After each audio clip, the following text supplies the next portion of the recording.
Hello and welcome to the stream. Hope everyone is having a wonderful day. So I have already pinned the build guide video for the Astral Spirit.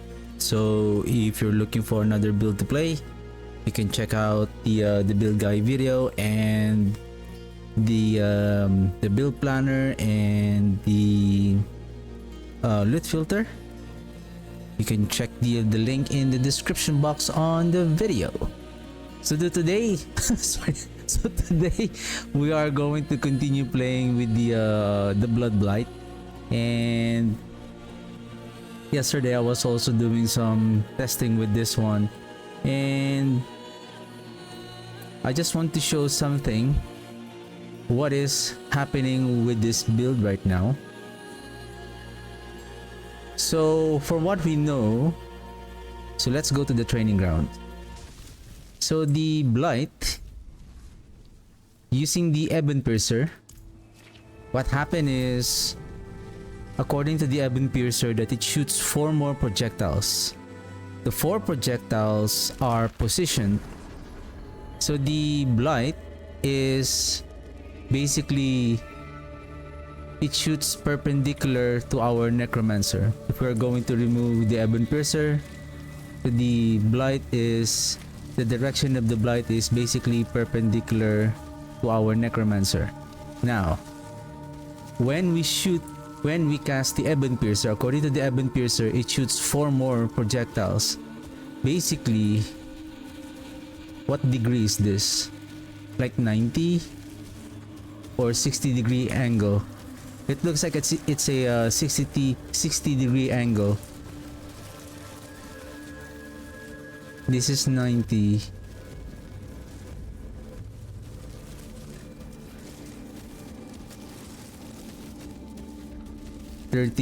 It's like 30 degrees here.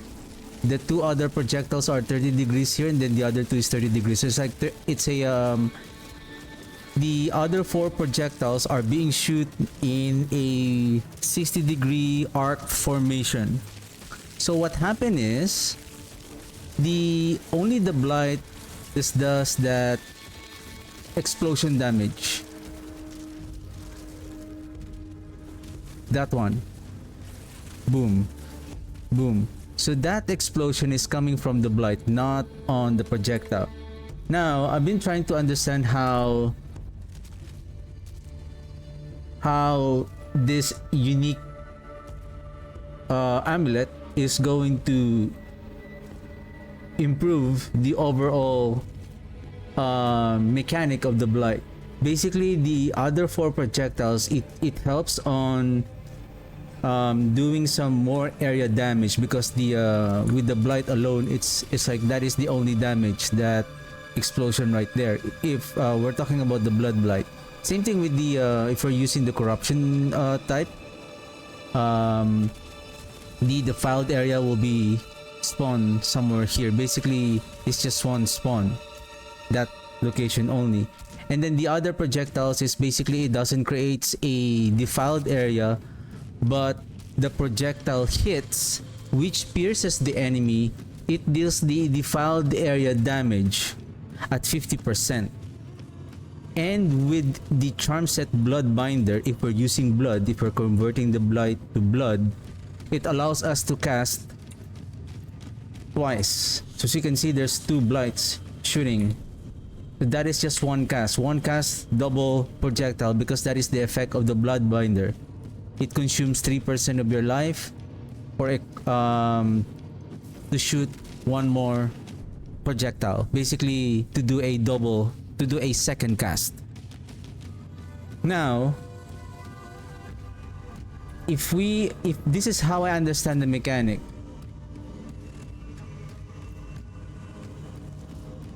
Let's do a multiple dummy.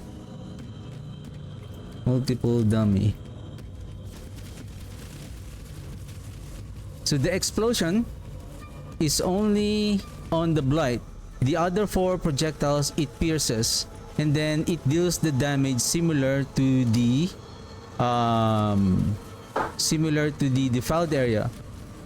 And the projectiles coming out from the Ebon Piercer they're also getting the benefit of the second cast. Therefore, the projectiles from the Ebon Piercer are also double when we cast the Blight. Meaning, the projectiles doing a double casting at 50% damage output. So when two projectiles hits a single target, it's like you are doing the damage of the defiled 100% of the defiled area of the Blight, which is right now it is at 1496. Now my concern here is on a boss. And what if this is case to case basis? If the boss, I believe, is like in the case of, like for example, Duriel that has a larger body. What else? I would say like Belial. Like most of the bosses, I think, except I guess Grigor and Varshan, they're a little bit thinner in terms of the structure of their body. Like Duriel is really big. And then of course Belial is much more bigger. Harbinger of Hatred is also large, is a large body boss. Varshan is a little bit thinner. Because my concern is if we shoot now the projectile,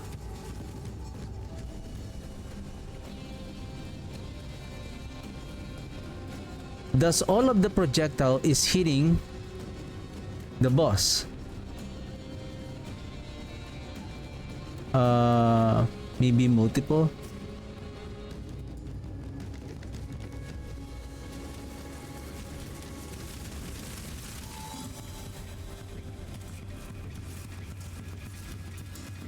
Because that is my concern now.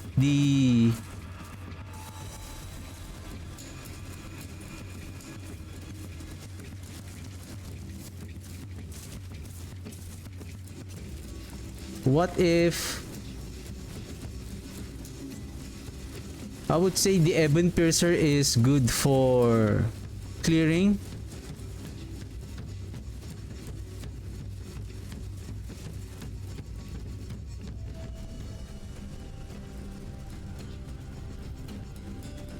Because even though, let's do this on the pit.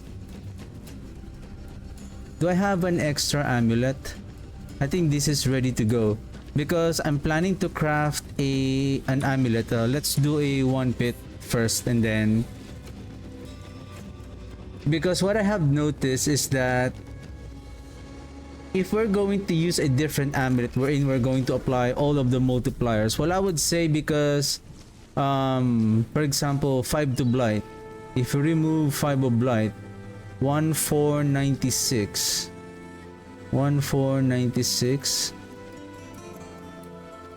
346 divided by 5, that is 6 for 6, 69% increase in damage per rank. Take note of that, 69% of damage. Am I using... Okay, I'm using the Tebrun. Are we good? Okay. Because adding a... Well, I would say because the Ebon Piercer, well, we have the critical strike damage here. And then we have the intelligence, we don't have the core skill.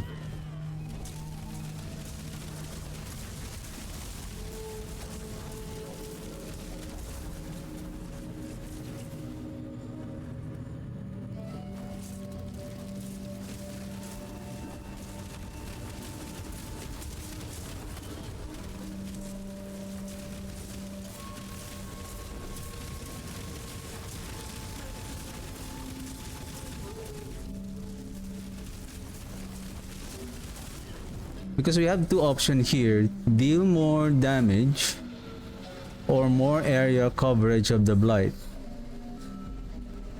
I think we can switch with more damage if we're doing boss fight.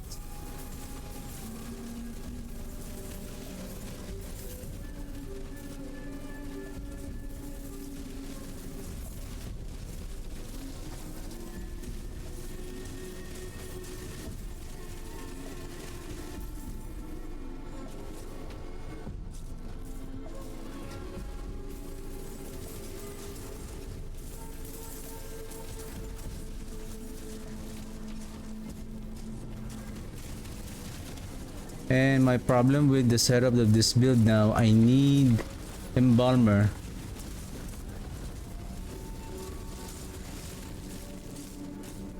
And apparently I cannot craft the embalmer on the boots. And yesterday I was trying to craft a embalmer on the amulet, trying to transfigure it. It cost me almost 200 Kuyan prism. And not a single embalmer aspect that appeared. Not a single embalmer. I don't know why.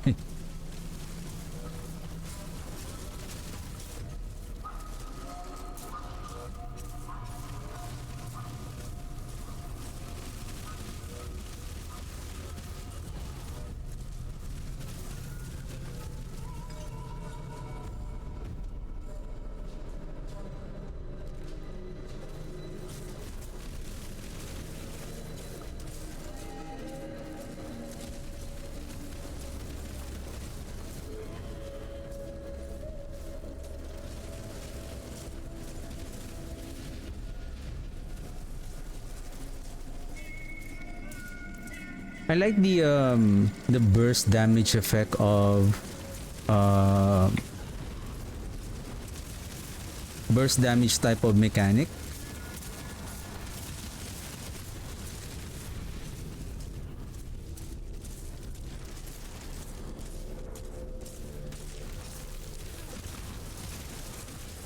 I also find it fun to play, like you can really bombard the enemy with your skill and then you're dealing a good amount of damage.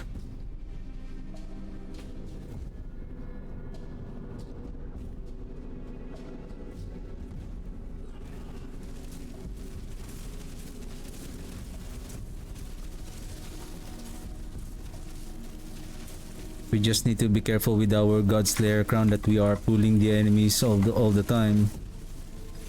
So many times that it was the cause of my demise because of I pulled a lot of enemies that I end up being surrounded by them that I have. Then I started getting bombarded with dangerous damage of the elite, and then I cannot go out.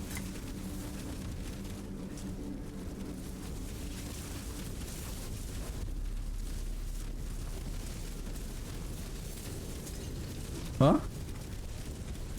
You think you have the pulling effect, guys? Oh, we need to be careful here. Hey, hey!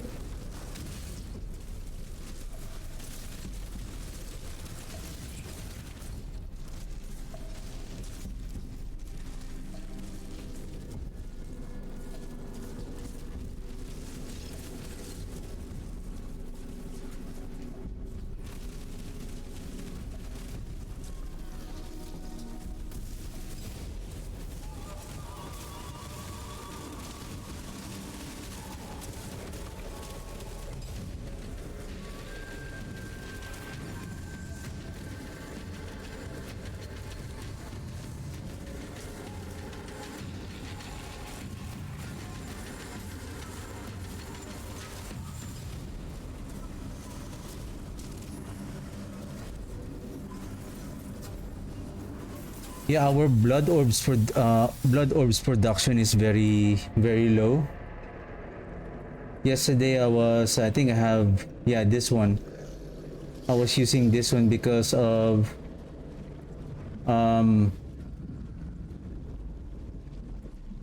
not producing that much blood orb in order to get as many stacks for the blood begets blood.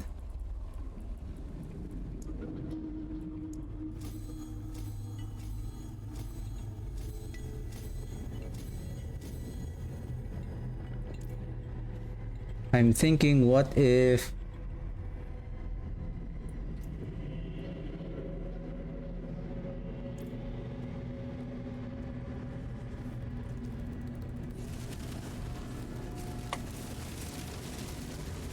because once we get the full stack of, how about if I turn this off?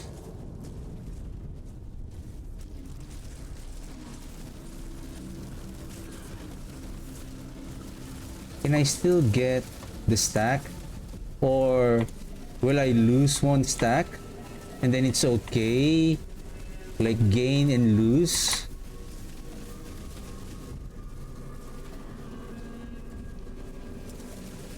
So now I lose, and how can I gain it back? Okay, because if blood orb is not the efficient way here, how about we switch with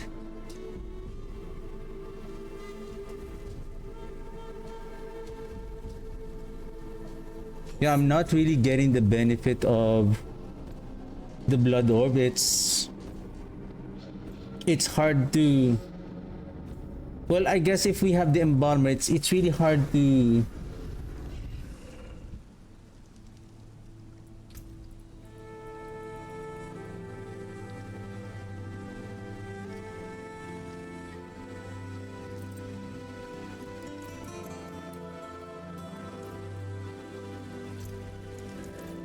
Oh, by the way, are you guys excited with the developers update tomorrow? I'm interested.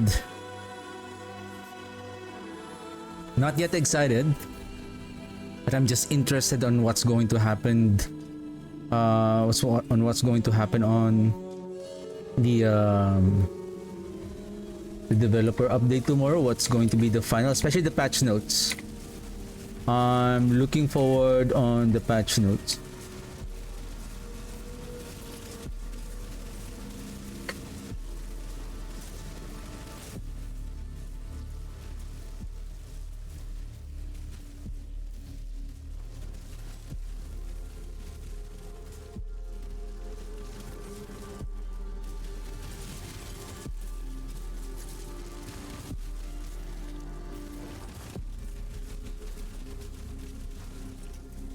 We don't have the pool, so we lost that damage. What I want to see is the counter. We need to have at least maximum of 4.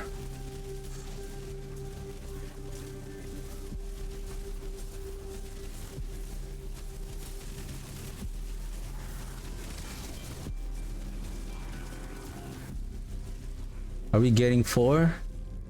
Are we keeping 4?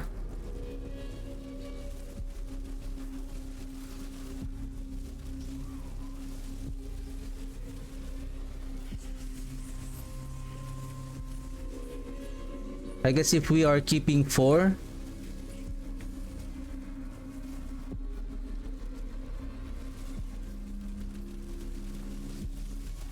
because the reason why I'm using Tebrun is because sometimes, because we are in a distance to the enemy, there are some cases that we are not able to pick up the blood orb. So I'm using the Tebrun, and we have the conversion of the Iron Maiden to become blood, that when we cast the Iron Maiden, we pick up the blood orb. And even though we're not manually casting the Iron Maiden through the Tebrun, so it is being considered as, when it is invoked, so it is considered as casted. So that's the good thing about it. So all we can do is just keep casting our Blight when the blood orb is formed, or when the blood orb is formed through the embalmer aspect when the warriors are being summoned, because we're using these service and sacrifice upgrade. The warriors are dying after 4 seconds in combat, therefore we have a 25% chance that they are being spawned when we consume the corpse.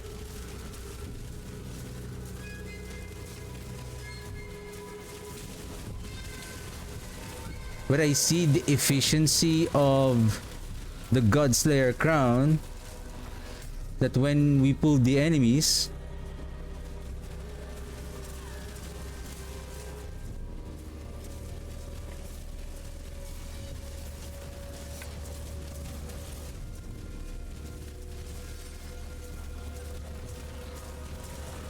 we can hit the enemies at much more larger area.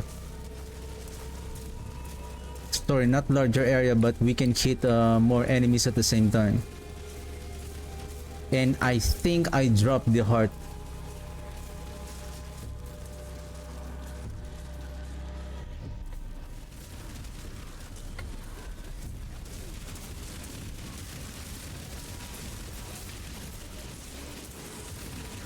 Technically, there's no change in damage here because we lost the 40%.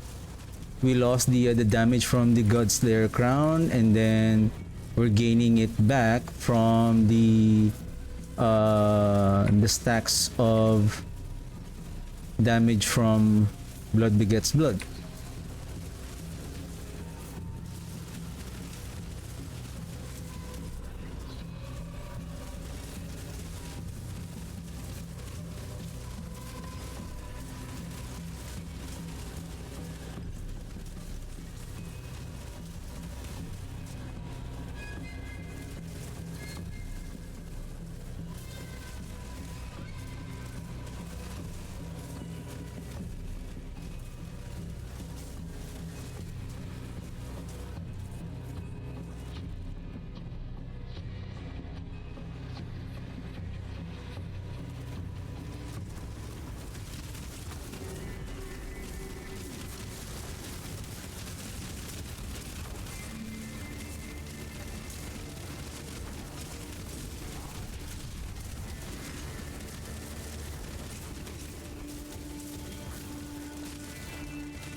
But we can keep 4.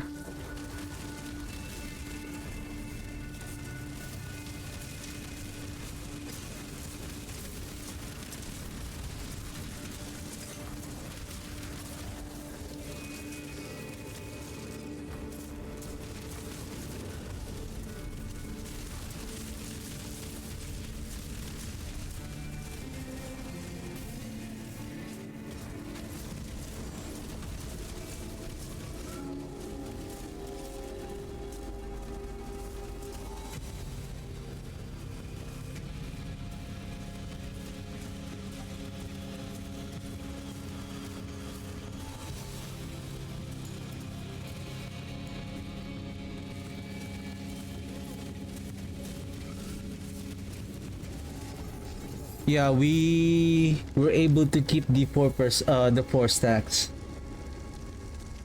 We can. I think Embalmer is the best one. It's just, can we get it? Actually, it could have been easier if we can craft it on our boots, because the hued flesh is easier to have on. Okay, let's craft the amulet and let's see the difference.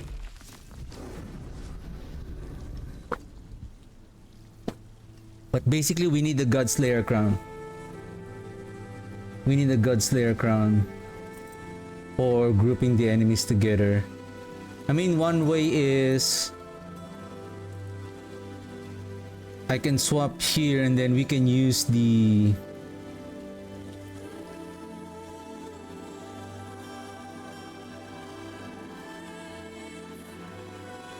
corpse tendrils, but the corpse tendrils has a long cooldown, and because it doesn't have an upgrade to become a bone skill, so we cannot use the rapid ossification to it. So that's another thing. So basically it's when we cast it and then we have to wait for a few seconds before we can activate it again. The cooldown reduction from the Decrepify, it's not going to help. The Godslayer count is very much more efficient.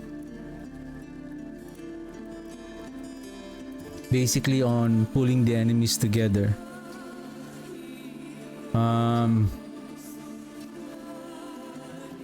Okay. Okay. Okay. Okay. Alright. Where's the amulet? This is compound fracture. I need to roll the life with...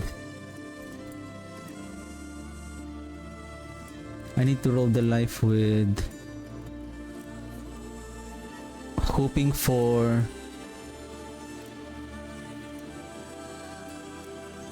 skill ranks. I need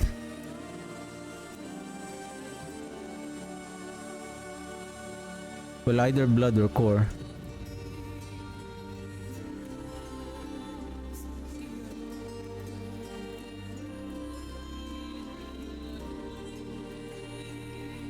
Yep. Cooldown reduction is utility. Oh shoot, if this becomes a damage, then I'm screwed.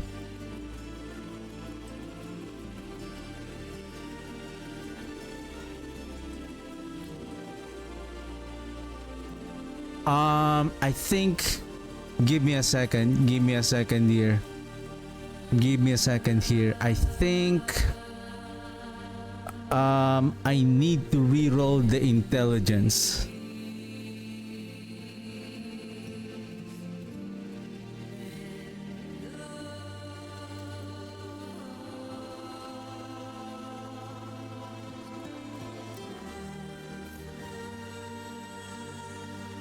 Because like for example, if that essence on kill becomes a damage multiplier, then I cannot re-roll it. I cannot do a focus reroll, a chaotic reroll on it, because it might hit the critical strike multiplier if we're going to use the aggressive. Focus reroll, okay. Corpse skill. Core skill.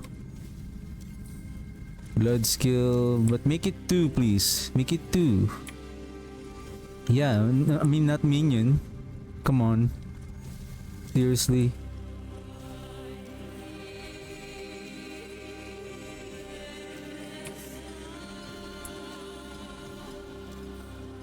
Then I can just manually enchant intelligence. Okay, this is good.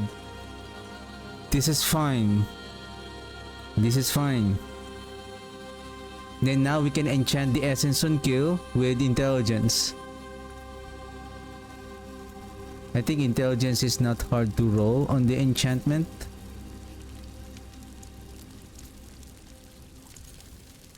See? Okay, we're good. Enchant.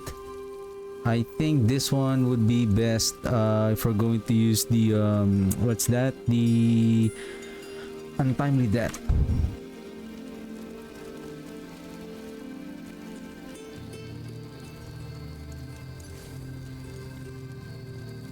And then see, that's 132. So now our multiplier damage from 146, it is now 100622, and it's not yet over. We will going to masterwork that core skill. Okay, we need a gem. Let's craft a diamond. It's here. Masterwork. Temper the overpower first. I'm running out of... Probably that's fine for now.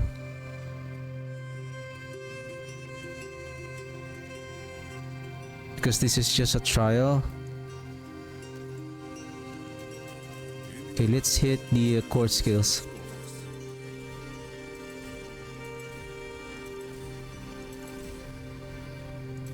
Watch out for the gold. That is Ascari craftsmanship. +4.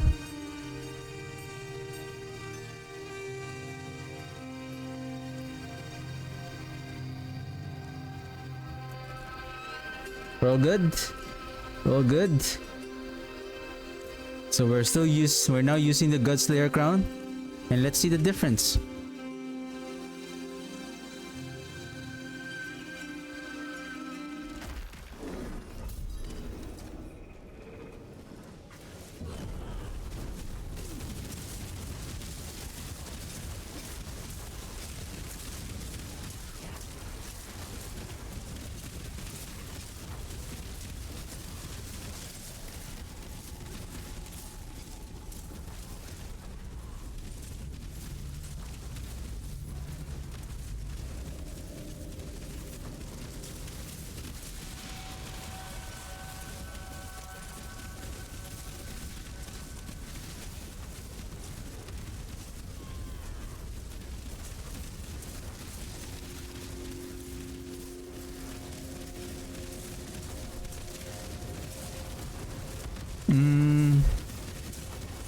Alright, I don't have the embalmer.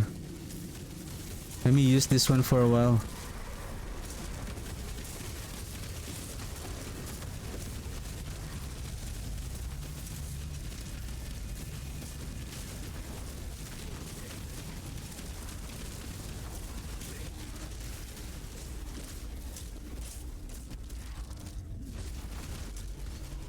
Curse this place. I'm being followed.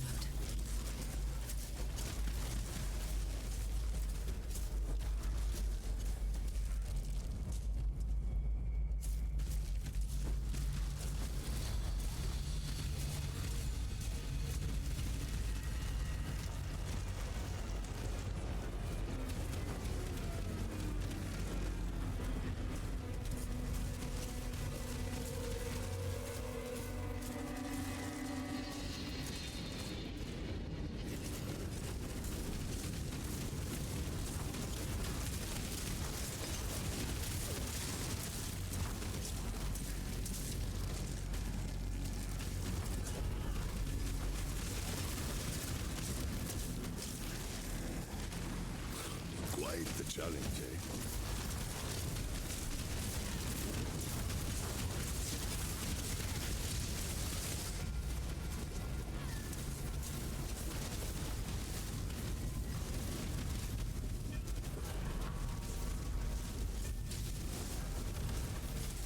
Where's the heart?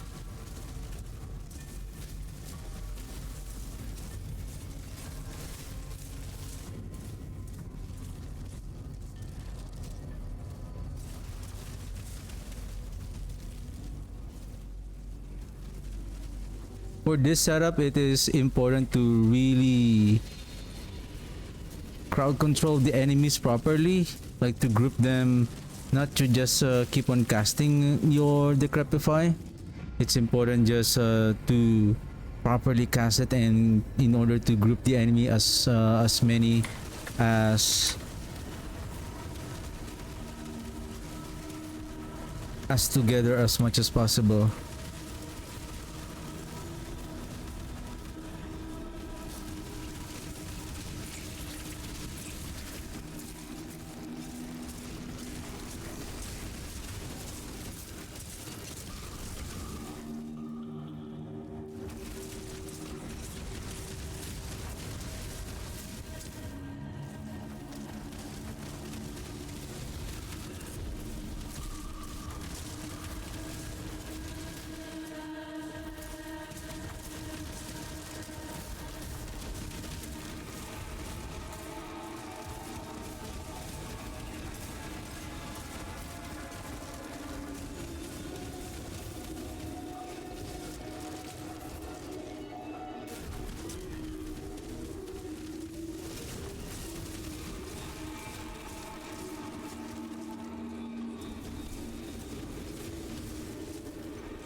And of course, with regards to proccing the lucky hit, we have lesser chance because we have only one projectile.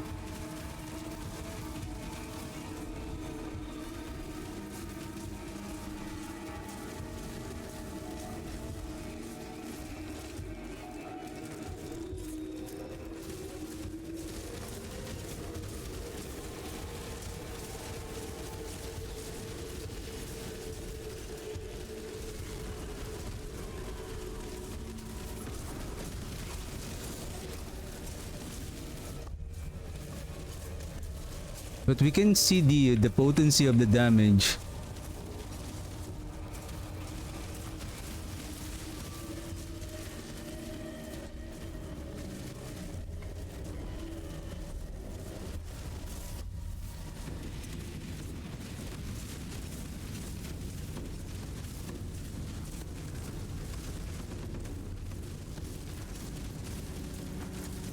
And take note, we are only we have only one stack, and I believe we don't have the stack.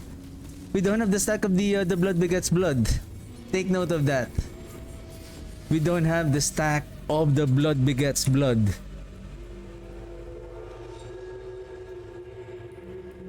So we can really see the potency of the damage when we're using this.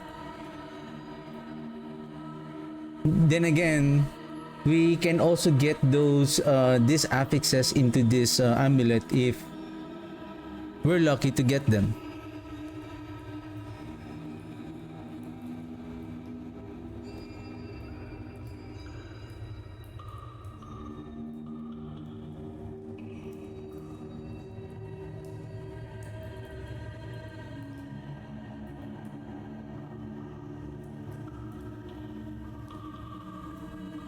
Yeah, if I'm going to lessen the chance,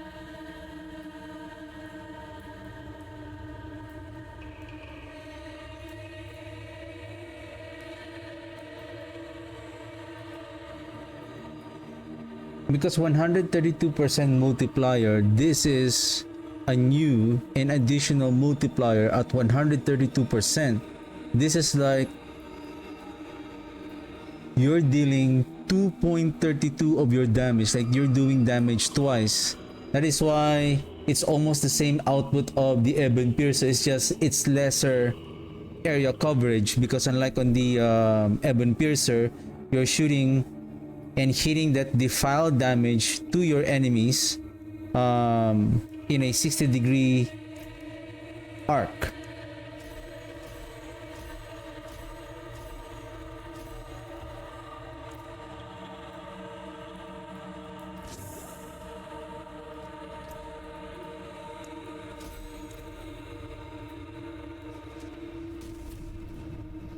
I don't know if I still have the Kulian Prism. It's really hard to...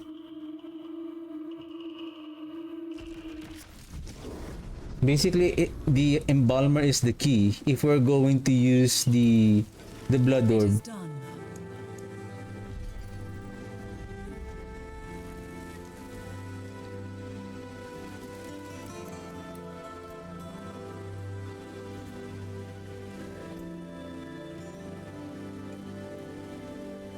What if I don't pick up the Blood Orb? Just get this one.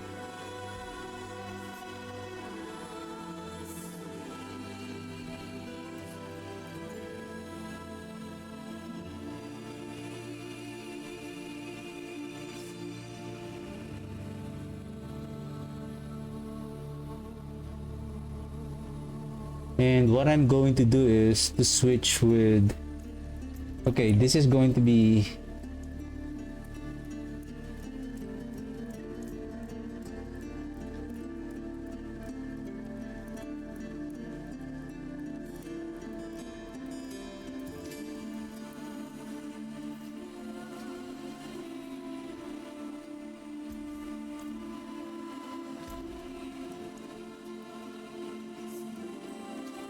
I can switch to this one.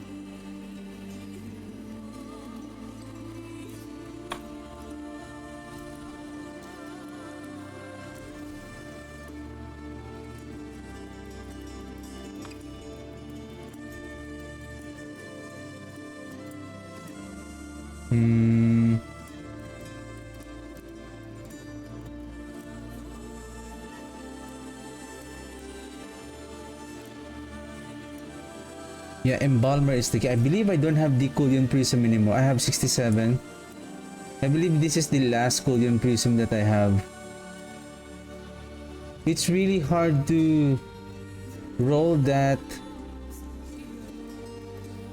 embalmer aspect, to be honest. I think I have spent 200 of the Cullion Prism, and I haven't rolled a embalmer aspect. See this one, hued flesh only. The thing is, I cannot roll the embalmer here.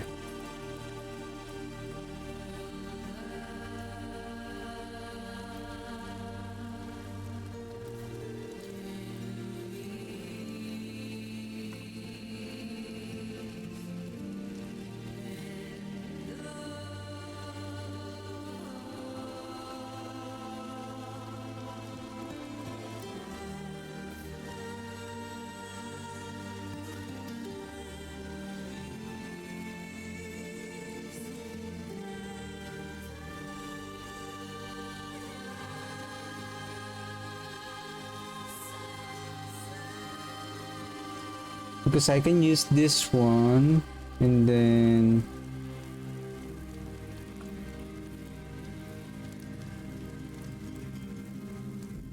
so that's the hued flesh. Okay, hued flesh.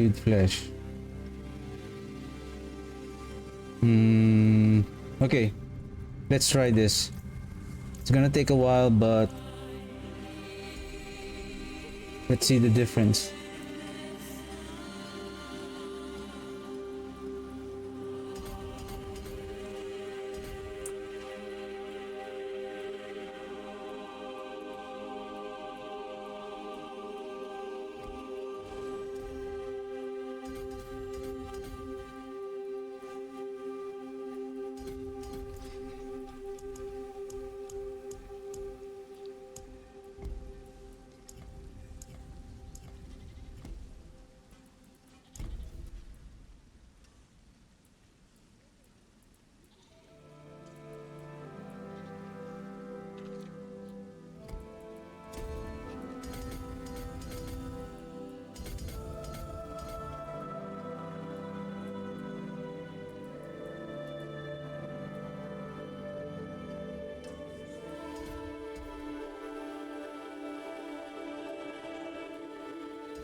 I'll be back with you guys later. Let me continue on this one. I just want to check. Next is Flesh Eater.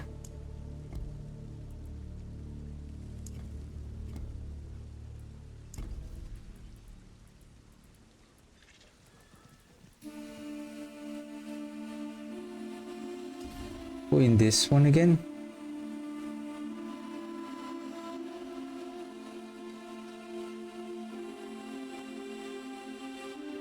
Blood Drinker.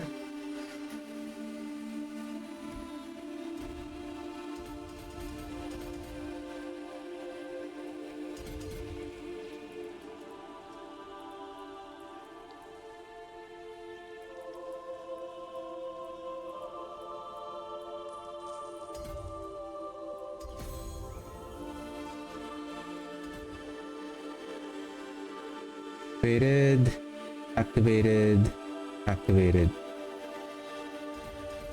Next, Frailty.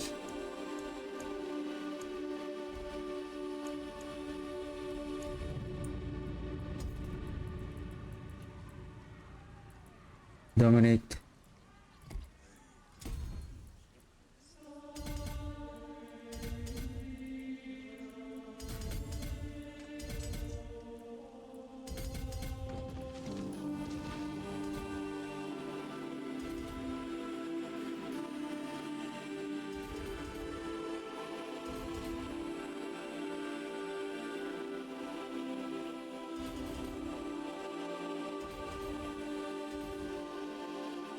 Or maybe later. Good, 79, okay. Good. Dashboard. Scent of death. Oh yeah, scent of death.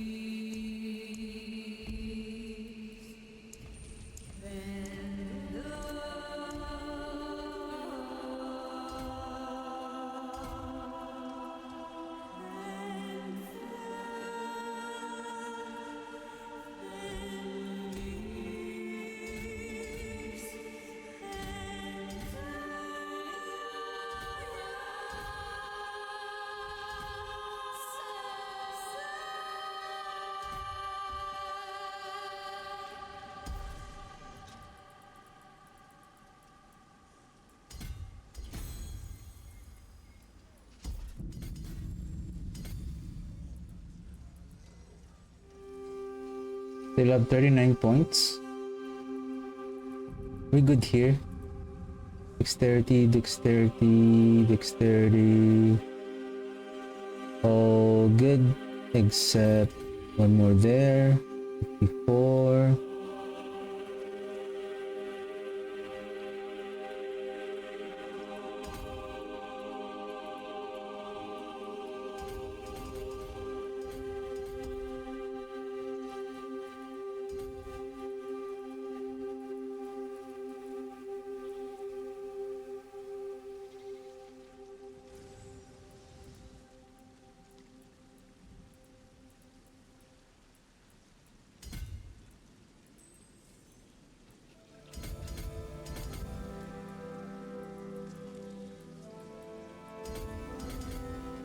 We need to boost our defenses.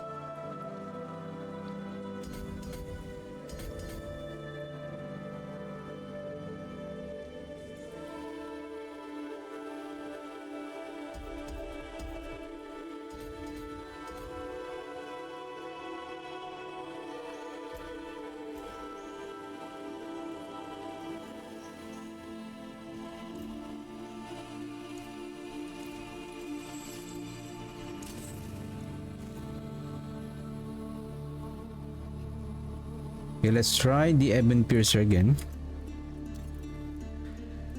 So I need to have the I think transfusion. We have the hued flesh. What is this one? Hued flesh. So we need transfusion here for the blood orbs, and then we will pick up the blood orbs. But oh right. I need this one, but I'm not going to do this considering that we are very good on blood orbs production. Hued flesh, transfusion. So let's see this setup. Maybe let's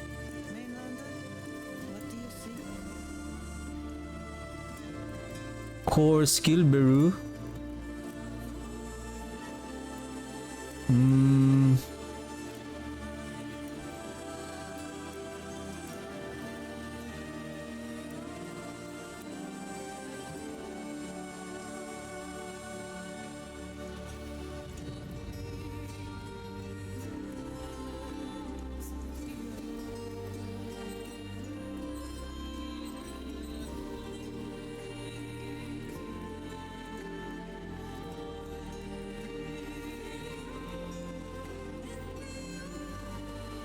Oh, I don't have. Maybe next time.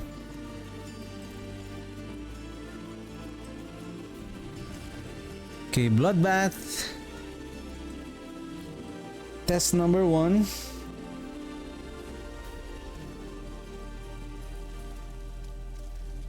We don't have. Hey, what's up?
We are not generating that much blood orb.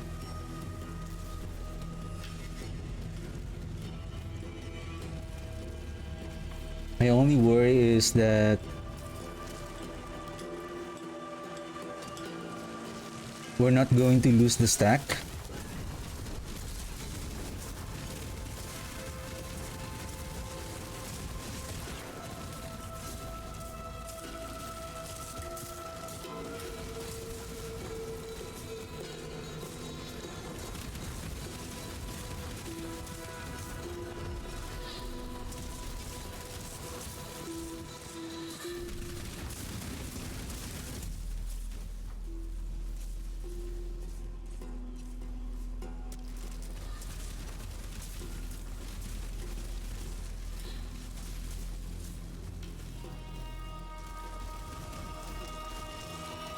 Basically, each time that we lose the overpower stack, we are gaining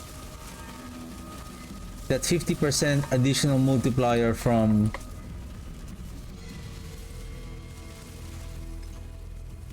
my only worry is on single target, because now I can see that when we are hitting a lot of enemies, we can suddenly see the that we are stacking the overpower at maximum without losing it. Once we reach the maximum stacks, we cannot lose it anymore. And if we're going to use the bloodbath, I want to lose the stack, at least one.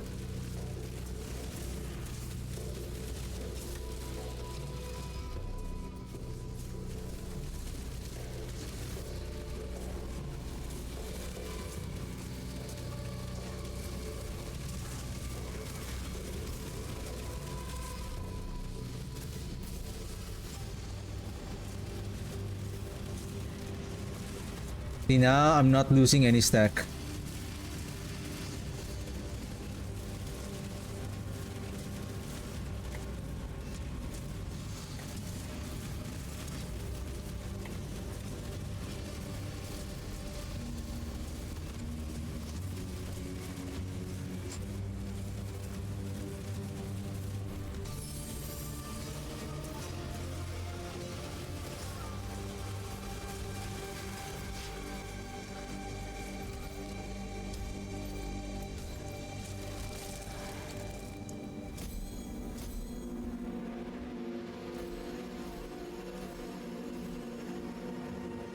What is this? Oh, desecration. You're over 100.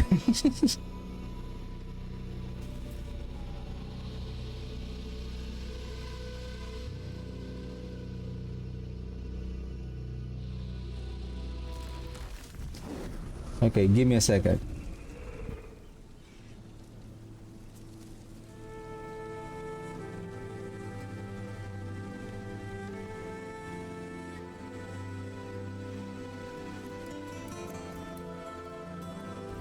Again, I have transfusion for the blood orb. How about now we use the blood boiling aspect here.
How's our stack? I want to lose the stack, sir. Stack. Lose the stack. Lose the stack.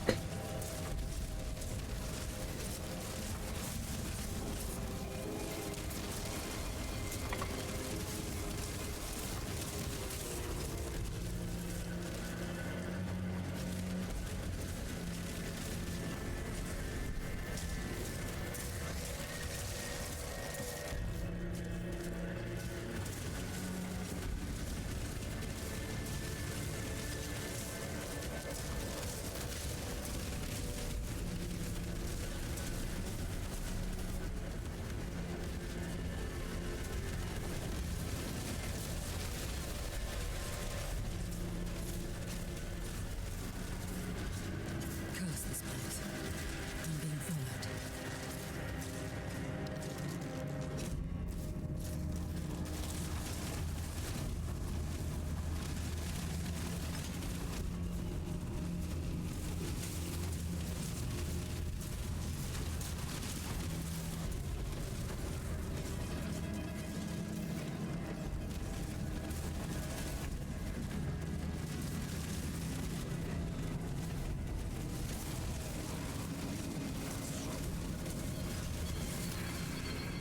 Do I see a potency in the basically an increase in damage, I guess. Based on how we are progressing and how fast that we are killing the elites.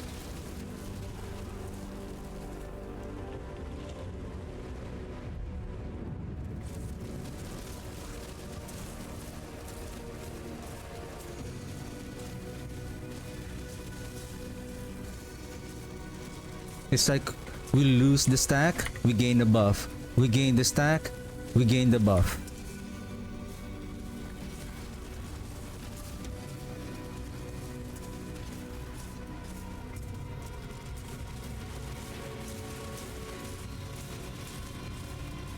Almost done.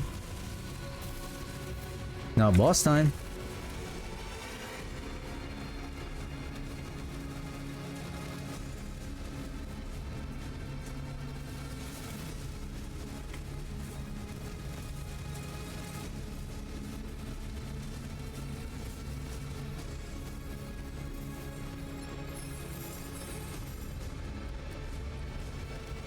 Yeah, I wonder if we are losing the stack.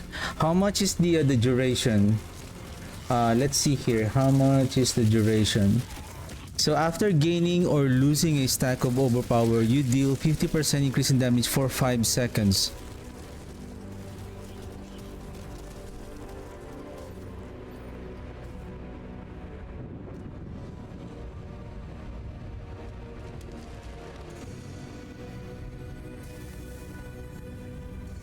We don't have the transfusion anymore, just the blood boiling aspect. With respect to the blood boiling aspect, the good thing about this one will really force that we are going to lose a overpower if we are not gaining it, because the additional overpower stack is only going to happen after 6 seconds, and the overpower stacks last for 4 seconds. So after it loses, after 2 seconds, blood boiling adds 1 stack.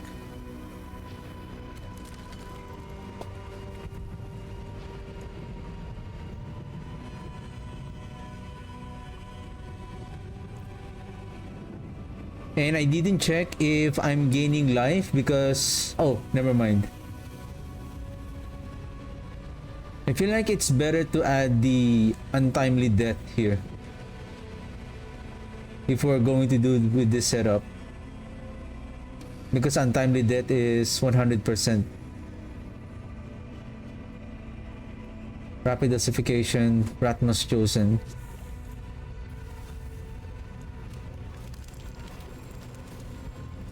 Most of the glyphs here are now level 100. Let's do one more. See, you can really see now that we're losing, gaining at 12. We're not losing anymore.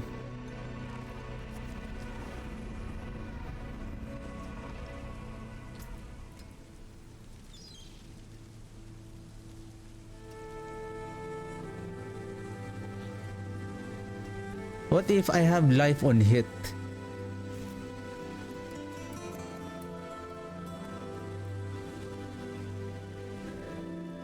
A life on hit? If we're going to trigger the untimely death.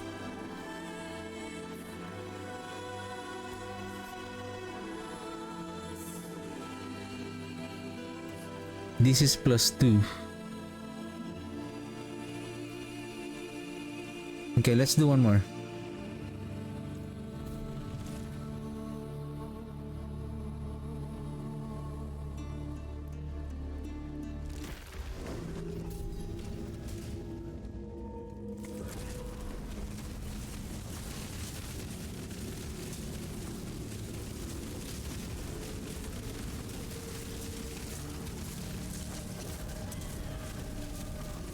Because at this moment it's really hard to test between the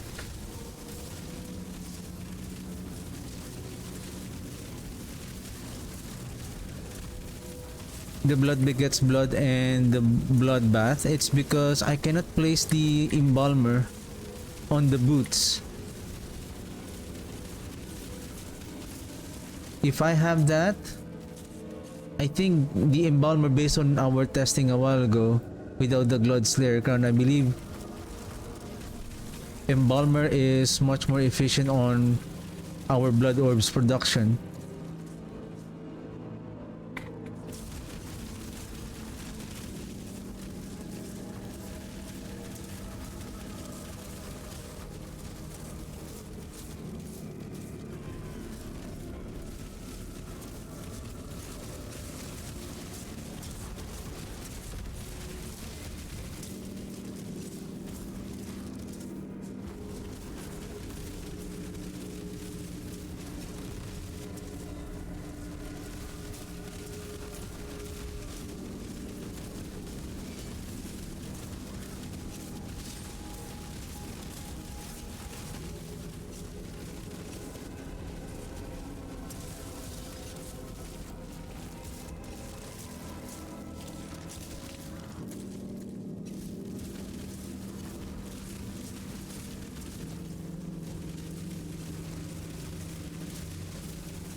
Two packs. Bring it on, sir.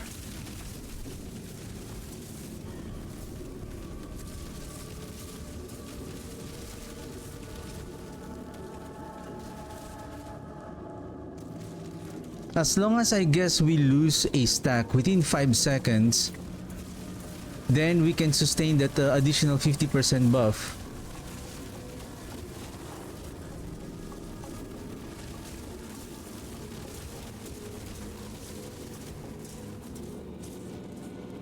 It's really hard for me to see because I'm focusing on the fight. Probably after the stream I'm going to review this fight, and then I'm going to check if we are consistently, because I can't see, there is no buff though. Like, are we getting the blood bait second multiplier damage? Like, there should be an indicator like, hey, this is bloodbath.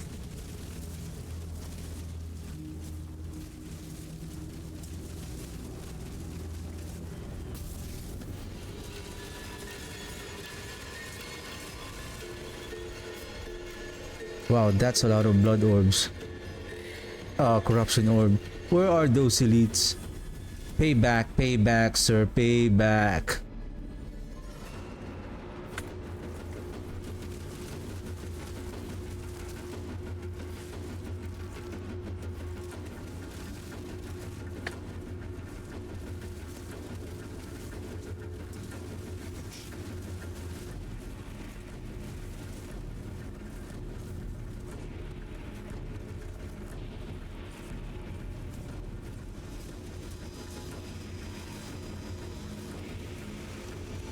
Don't run away. Don't run. Don't run away.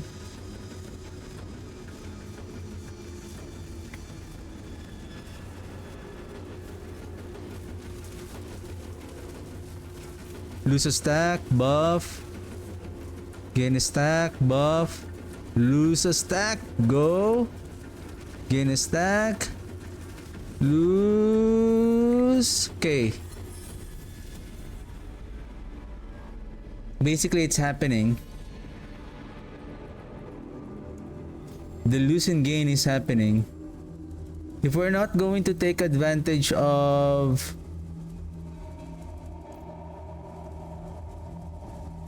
Hey, where's the heart? Oh, did I... Where's the heart? Hey?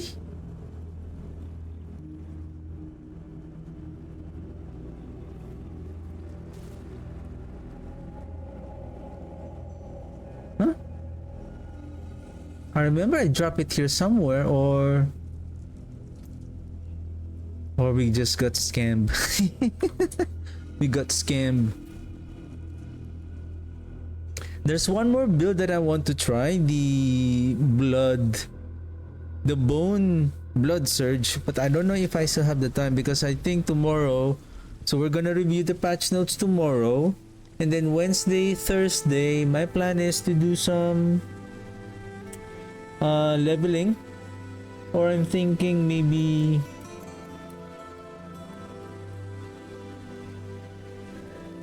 probably I just need to do some a bit of practice of what is the ideal skill and path.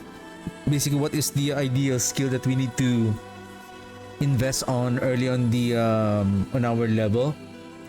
The way I see it, I believe it might be, of course, we will be using, I think we need essence generation on our affixes on our gear, and then we will just use the mage gift of death for the essence regeneration, and then we will use the sever inexorable reaper for the mobility.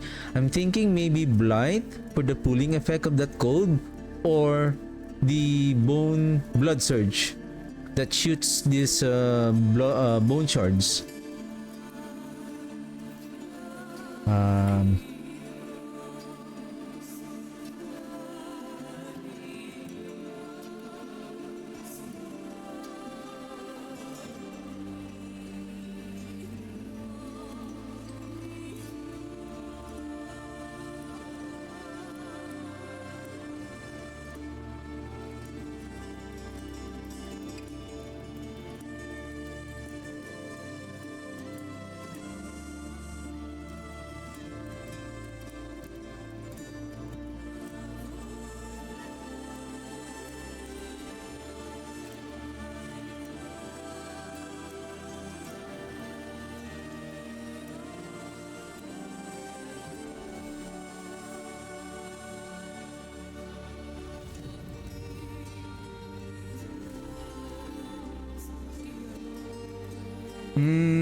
I can use that. The healing.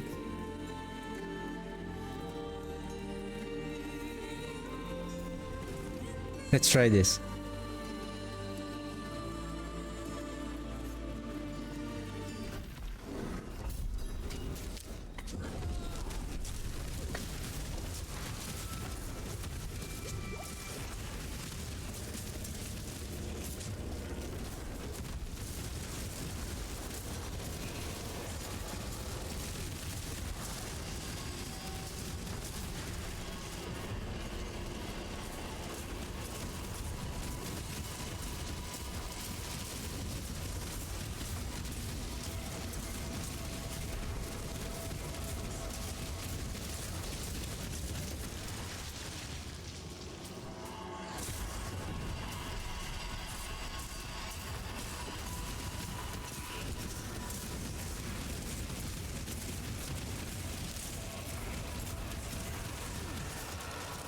I think we're getting less stacks of blood orb.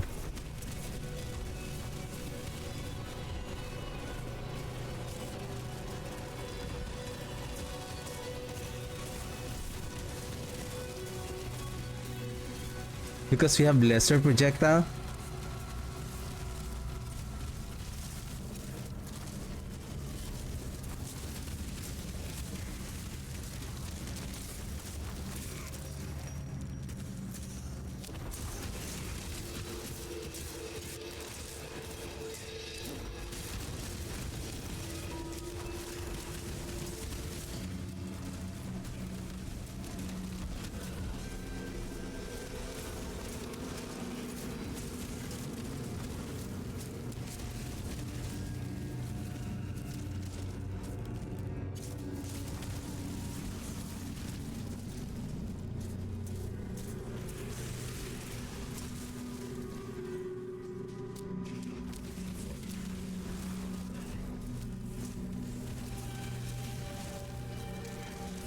But in fairness to the damage though, like it has a good potential.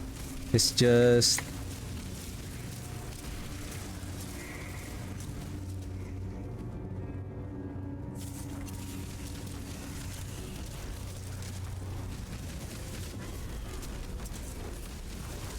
it has a slow progress because we need to hit as many enemies as much as possible in order to.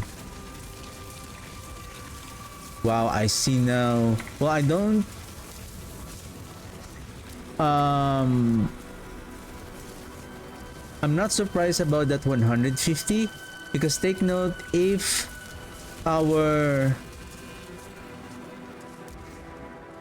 Blight a while ago is doing say 40 billion damage on its projectile, and then we have 2 shoots of additional projectiles, so that's another. It's like doing a second defiled area. It's like dealing double the damage.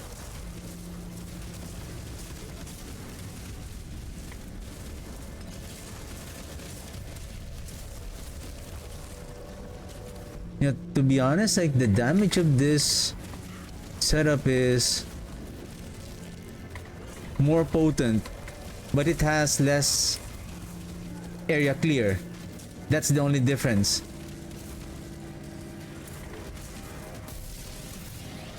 Let's see.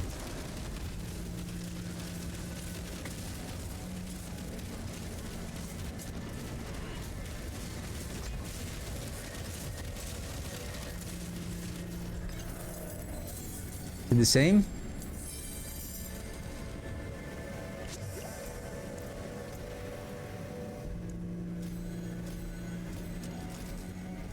But it has a fast clear speed though. Can we try on Torment 11 boss?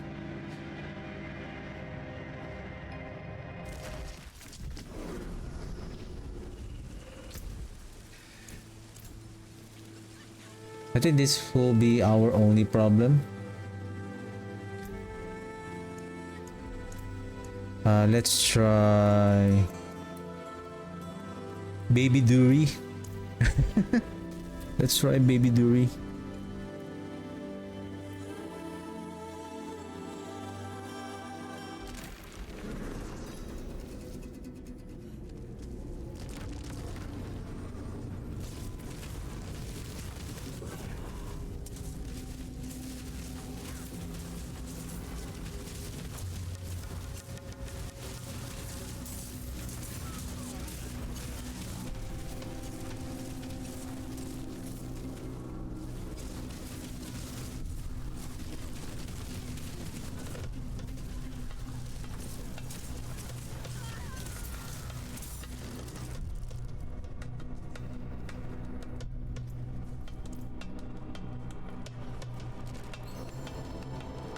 I think for this setup we don't need the embalmer because the embalmer is very efficient on producing the blood orbs.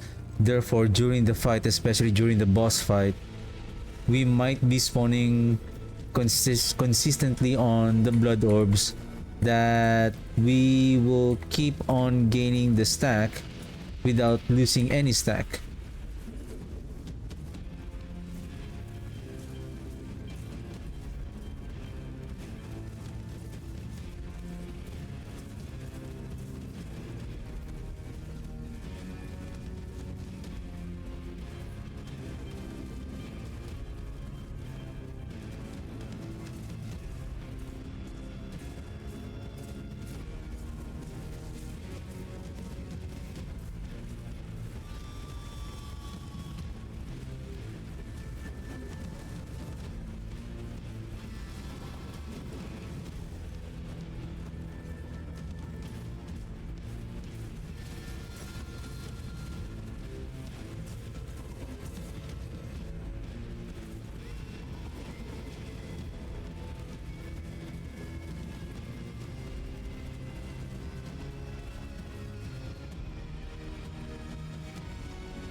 Okay, lose a stack, gain a stack.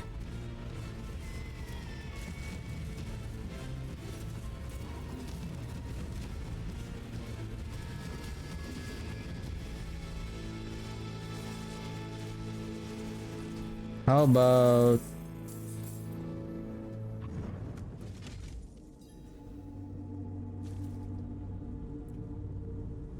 oh shoot! We're not producing the corpse. We lost that big damage from the Gravekeeper. Oh.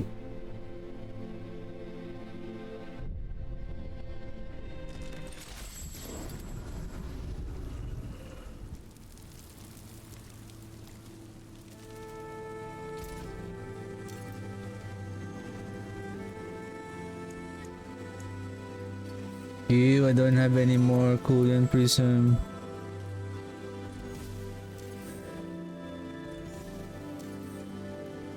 Blood boiling. Okay. Then we place kid flesh here. Okay, let's try again.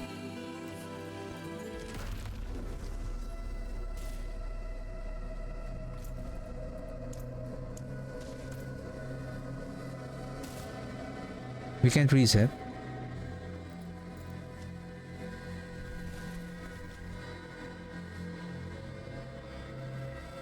Well, I guess because we are inside.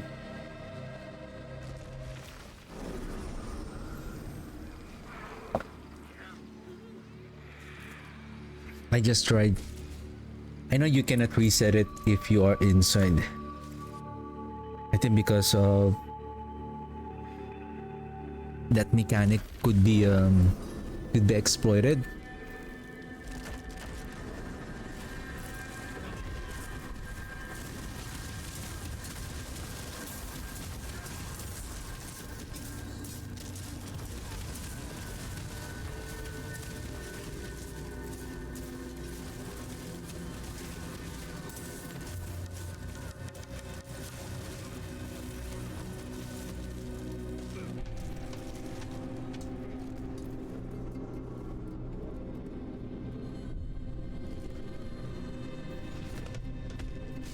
Let's see if this one is much more faster.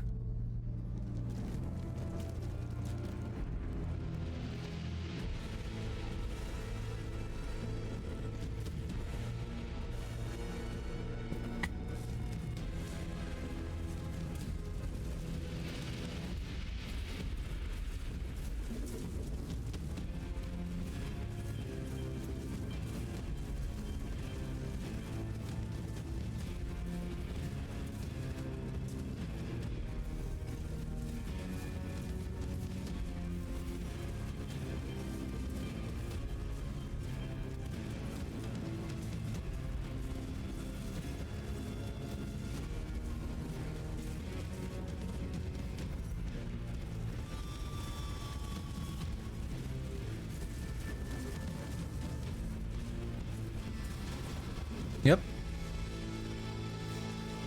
He didn't manage to do his second mechanic. Okay. You have a key? No. Well, we do. Maybe we can open one.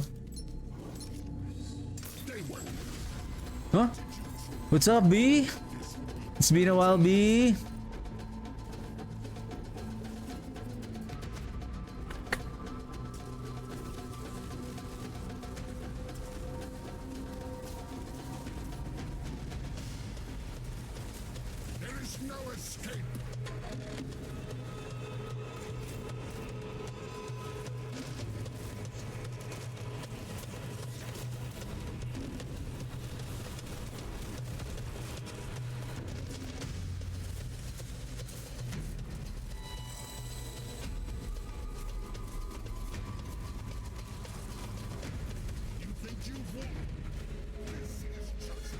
Mm-hmm. Oh! Wow! Grandfather.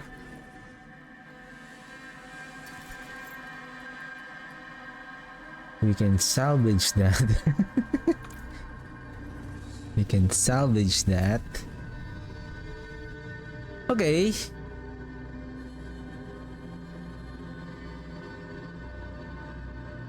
How about we try now the Ebon Piercer?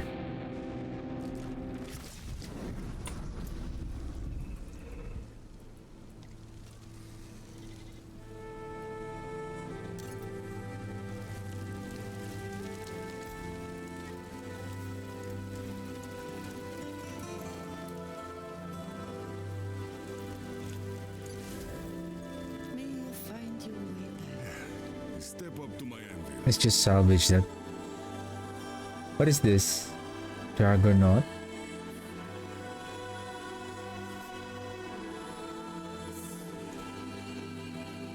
We're rich. Ah. We're rich in mythic. That's why we're just salvaging it. Oh, who's this one? Beast in the Ice? I don't like this boss. But we can kill him. You know what? Let's see. We're using the Ebon Piercer.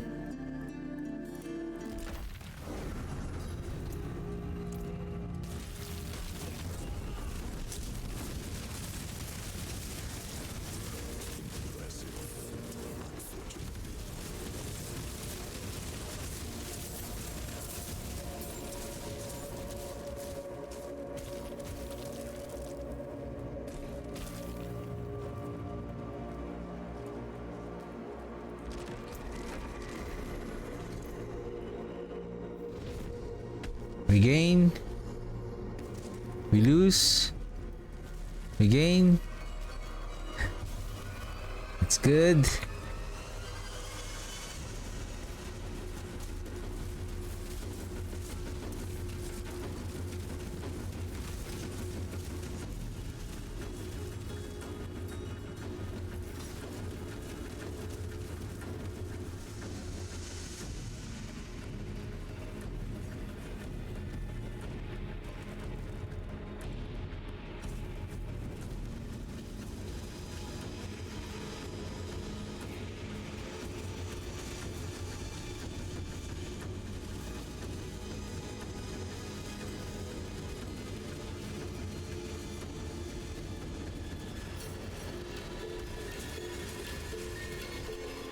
What? That's why I don't like this boss. If you cannot kill him on the first, wow, he's gonna do it again. Wow.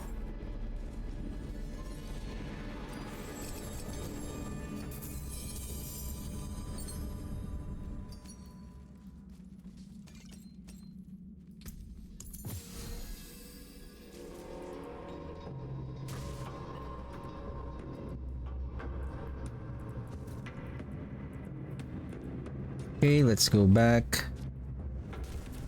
Okay, let's go back to Duriel so that we can compare it apple to apple. Oh, the pit. It's the pit. And we salvage.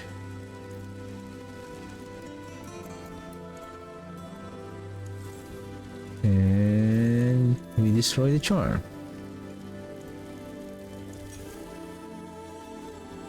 And we transmute.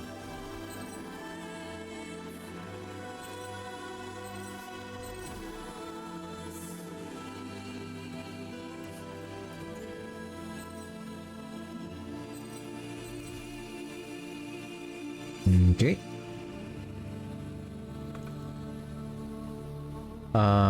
Before we go to the pit, let's try again Mr. Dury.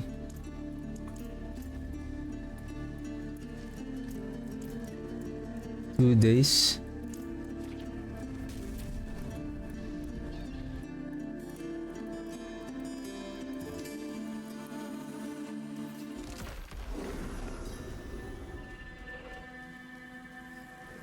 Mr. Dewey.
Well, this is interesting.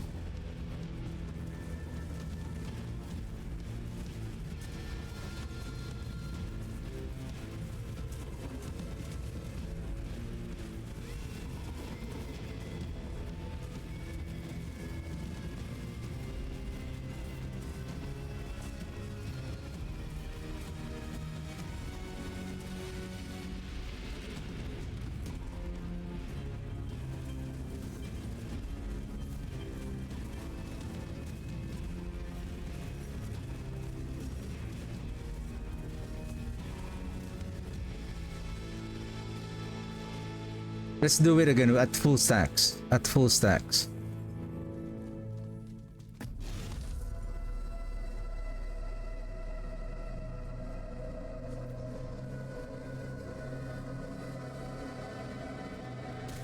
Can I try this? Let's go to training grounds. I just want to try. Let's reset the dungeon and then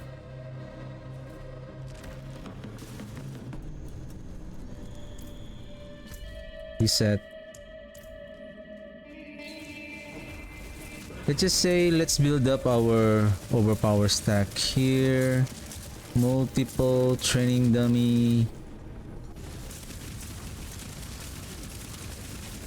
Okay, let's say we build up our stacks now. We go to drill directly from here. So I'm assuming it is also the same effect of... Right, that's good. Because it's going to be a waste of time since we are getting more multiplicative damage on our overpower stacks. It's much more ideal. I think when we reach the maximum stacks, it's just we're gonna lose one and then we're getting one again. Oh, that's why I'm not gaining a while ago. I'm not using the... Haven't I restarted this one already? What the heck?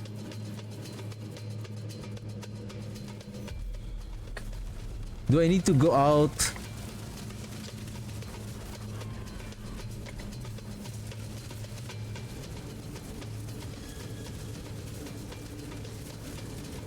There is no escape.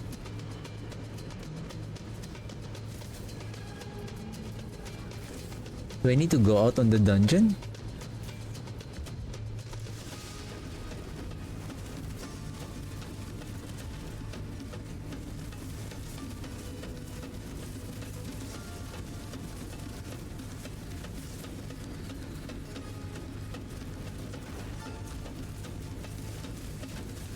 Your futile struggles only fuel my rage.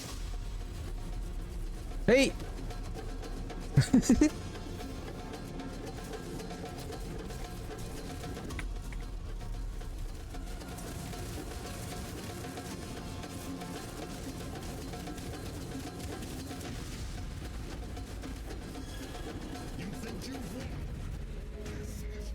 this is interesting. The other one is much more potent really in terms of damage, but why? The question is why?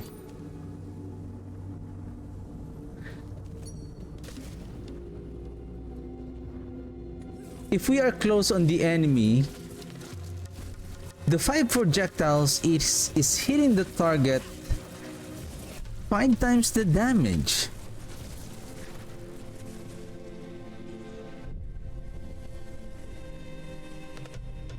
Does it only counts 1?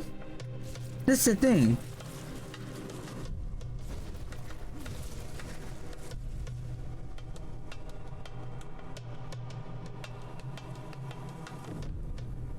It's really hard to tell. Can we go back to the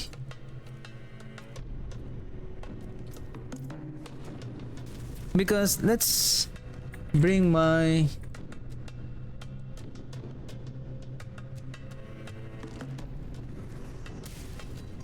okay.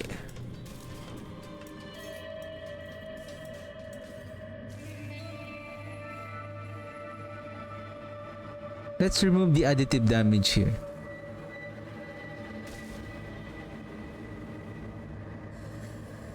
So again, intelligence. What is our intelligence? 2881. So intelligence is 2881 divided times 0.5. 360. So this is 3.6. Skill damage. Our skill damage is how much? Let's just use this one, 1701, so that's 17.01. Coalesced blood, we have 70, we have thickening blood, we have red blessing.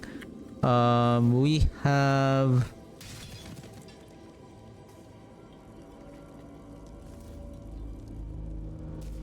let's remove this for a while. So these are our multiplier blood.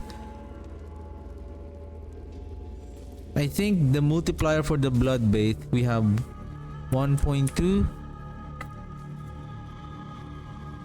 times 1.5. So that's a total of 1.8.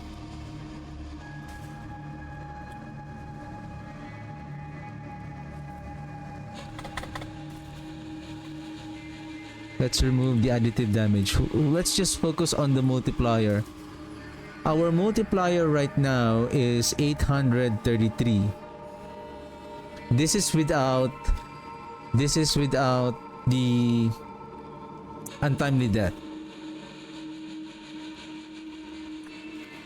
Okay? So if this is our multiplier, this is per explosion of the defiled area. This is our multiplier, total multiplier damage on our defiled area. Now,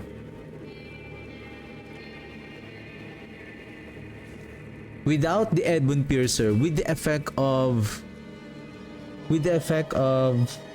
the Bloodbinder, we're casting twice, so this one is double. So 1766.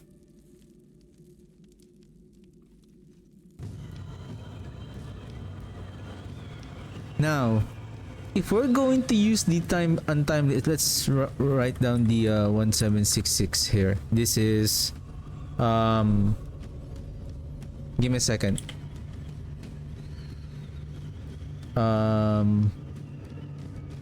833 times 2. Oh, 883 times 2. This is for the Blight only. If even at least 2 on the projectile of the Ebon Piercer that it's going to hit. If 50% per projectile casted twice by the Bloodbinder, so that is 100% of our this multiplier, because we're including the skill, right? So basically times 3 times 4. 2 on the Blight. Then through 2 projectiles, which is equivalent of 1 defiled area, and then another one here. So we're considering the 3 projectiles from the Blight, and then the other 2. Let's ignore the other 2. Let's just say it's not going to hit a single target because of the arc of the furthest projectiles. So let's just say the only Blight and the 2 projectiles is going to hit the boss. So we have 100% of the defiled area damage, and then 2 projectiles being casted by the projectiles from the Ebon Piercer, dealing 50%. So 2 of them is already 100. So that's an equivalent of 1 defiled area damage, and then another 2 here. So 1 defiled area. So 2 defiled area damage on the Blight. 1, 2, 3, and 4. So this is going to be times 4. So this is the total damage output of the defiled area using the Ebon Piercer, assuming 2 of the projectiles is hitting the target. Now, when we are using the untimely death, the only thing with the untimely death, take note that we have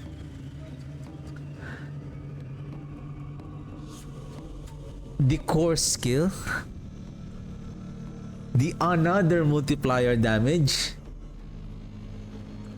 Okay, let's remove this eliminator. So we have on top of the untimely death, which is 1.32, so that is 2.32 damage.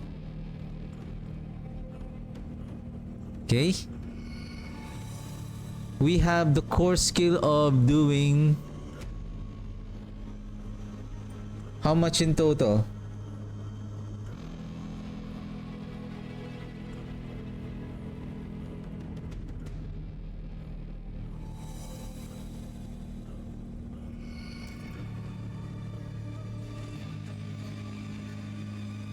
$268.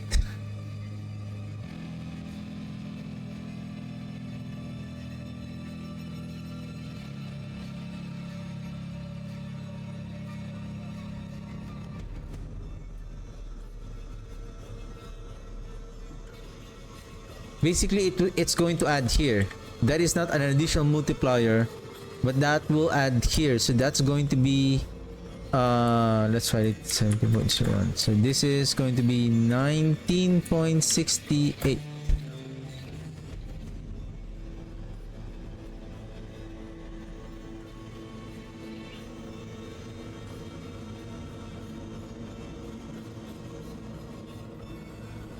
And then let's ignore well,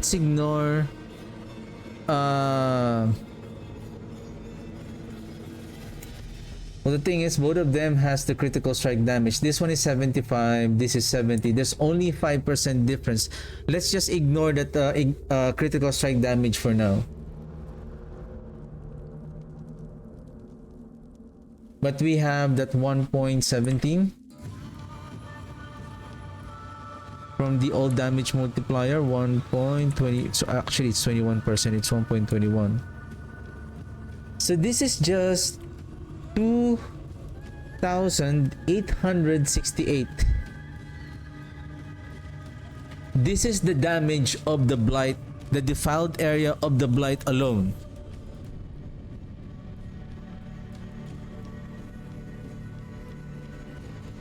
This is times 4.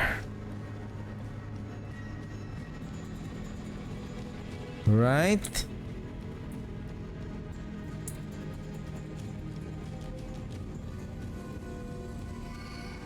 See?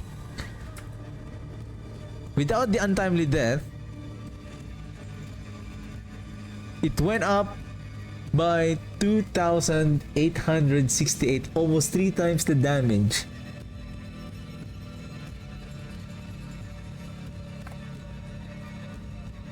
Oops. And that is because of the untimely death.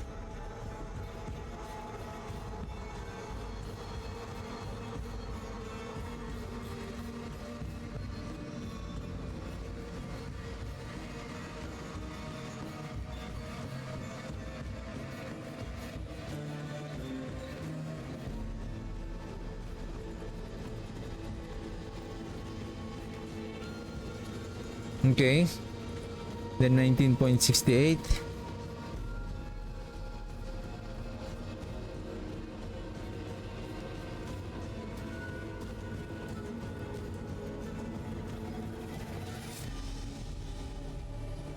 And then 1.21 times 2 because of the blood binder.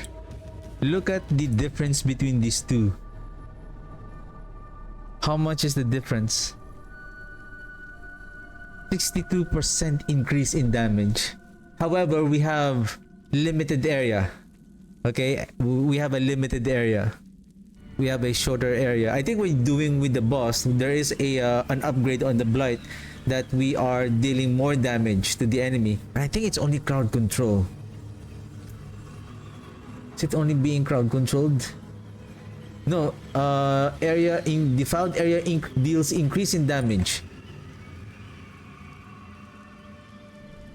So we can use that on single target. We don't need the area anymore.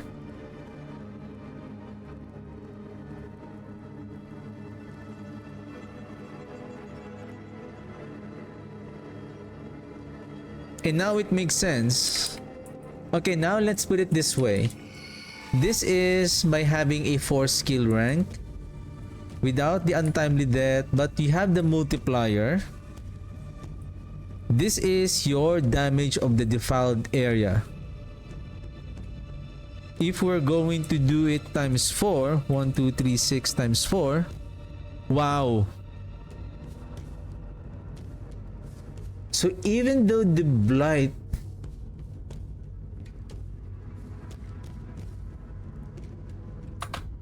give me a second. Yeah. Even though with the Blight's projectile, considering 3 of them is going to hit the target. Well, the thing is, all of the 4 projectiles are really hitting the target? What if only 3? And then the other 2 outside of the arc is not hitting the target? Because if that is the case, it will be outperform. This 1, 2, 3, 6 is, we are considering that the Ebon Piercer has the +4 to skill ranks with the multiplier damage. Well, basically we are now ignoring the critical strike damage. We're not including that critical strike damage between the two because it doesn't matter. Because if we add it here, it's gonna be the same. If we add that, say, how much is that?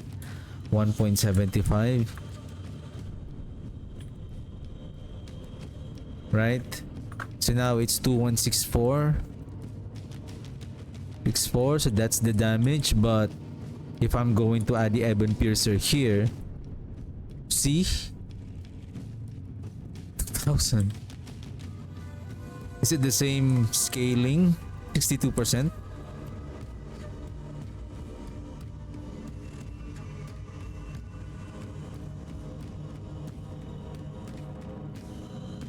But only a slight difference now.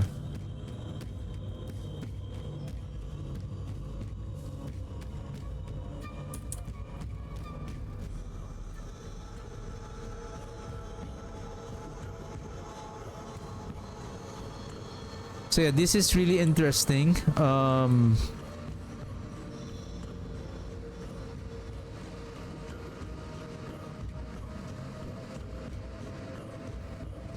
Well, on season 14, the Ebon Piercer is also can be a mythic item now that we can craft the item. So 30% of that 50, I believe 65. So the damage now is going to be 55. But still, we're gonna check if which one is much more better. I'm almost done for the day. Let's continue. Oh shoot, the Inferno Hordes. The Inferno Hordes. Give me a second. More loyal friends you'll not find.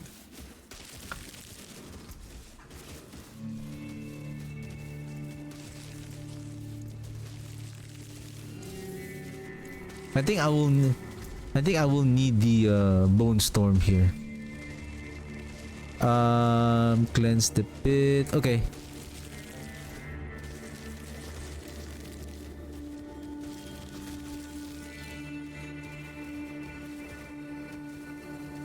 Blood boiling. Back to hewed flesh.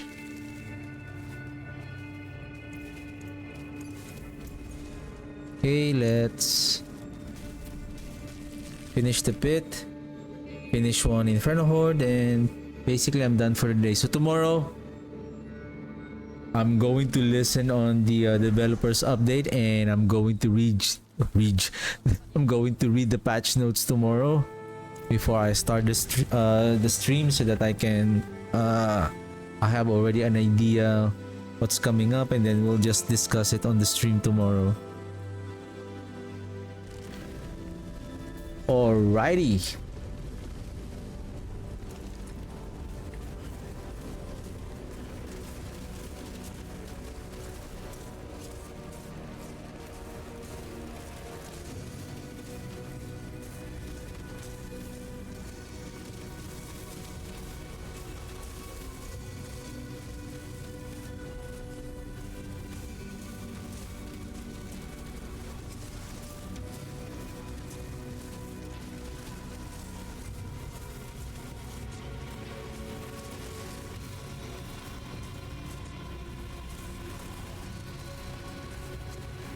Panic! Panic! Hey, hey, hey! Get out! How's our overpower stack? 7. I'm getting slowed.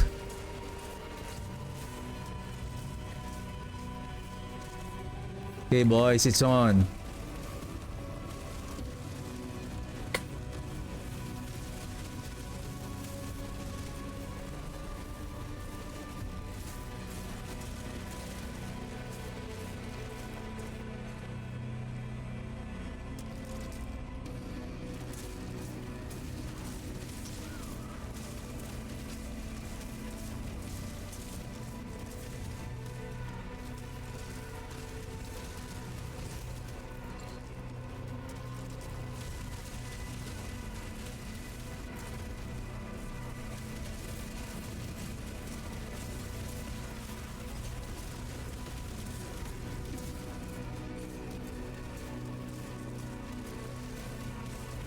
You think you're the only one who can do the pull effect?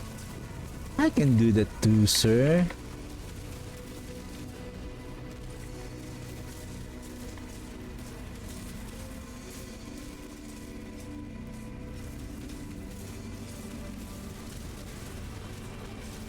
I think we need to switch in with the on our Iron Maiden to produce the blood orbs at the start of the pit run, and then we switch with the vulnerable.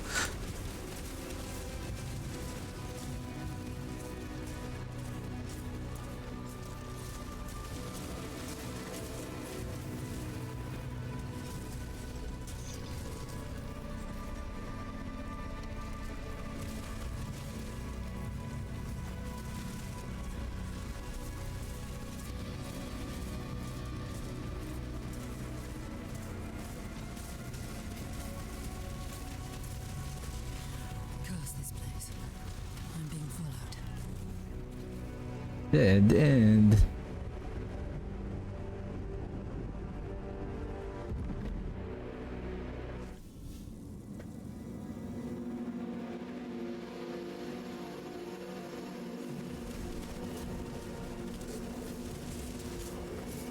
I think we can use this on the Inferno Horde, but I think it's much more better to do it on Pit 10. Torment 10.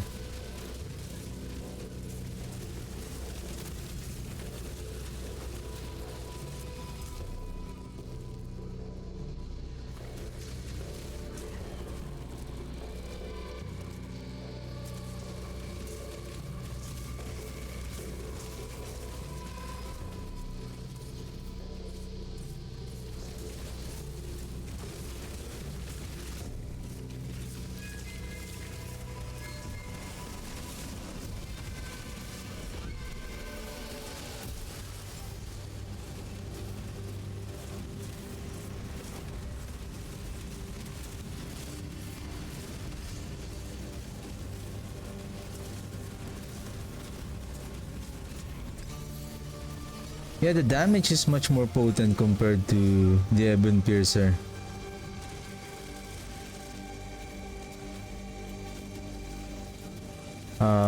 Where is the altar?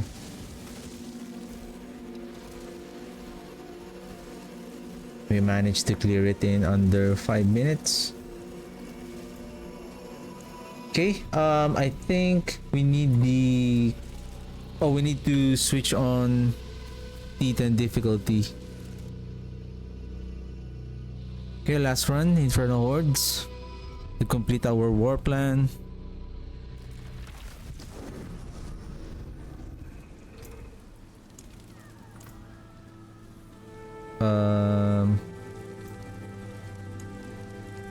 Quarun. I will need... Or what if we switch with...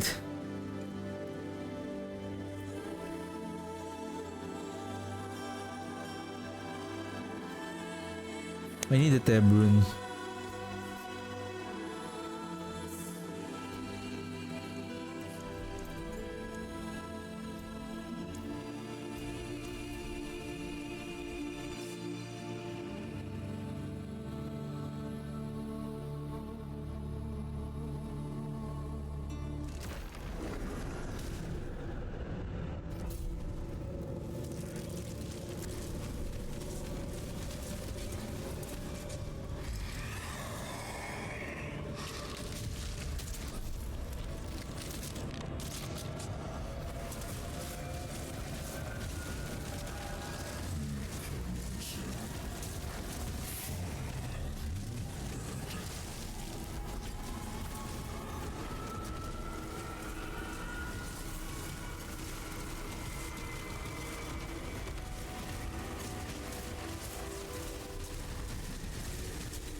Shoot. I think I don't have resolve yet.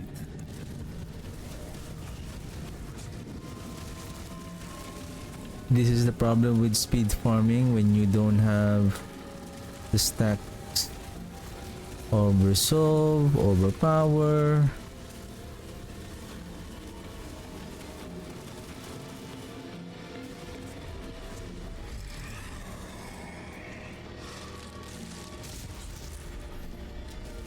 I think next time when I do bosses, Inferno Horde, sometimes it depends on the build. Once we reach 12, we should be okay, and then we can switch with the... Whoa! Uchi! Ah, ah!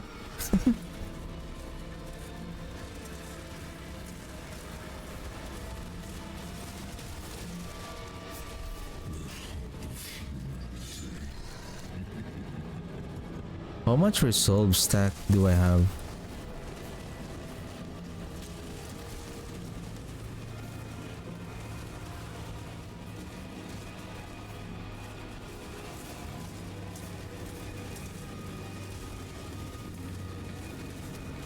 I'm always getting caught of that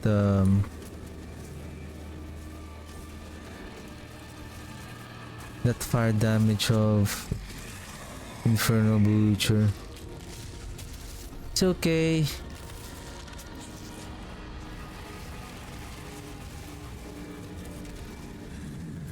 I did not pay attention to his mechanic.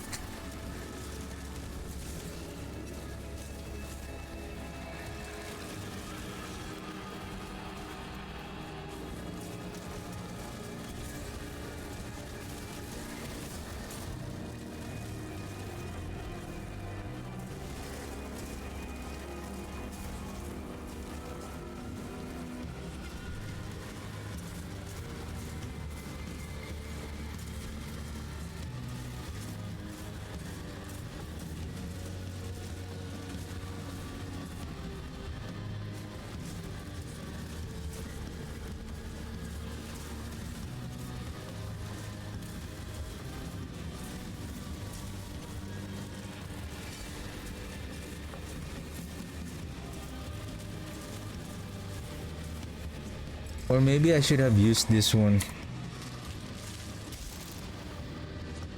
Ah, goblins.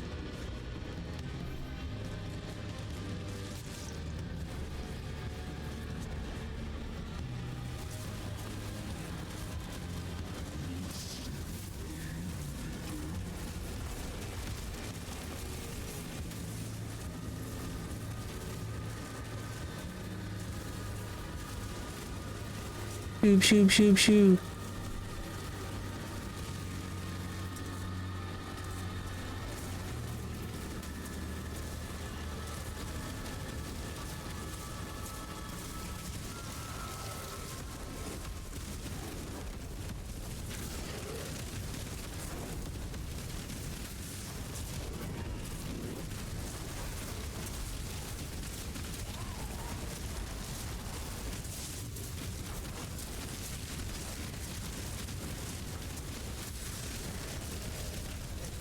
Hey, what are you doing there? It's cheating.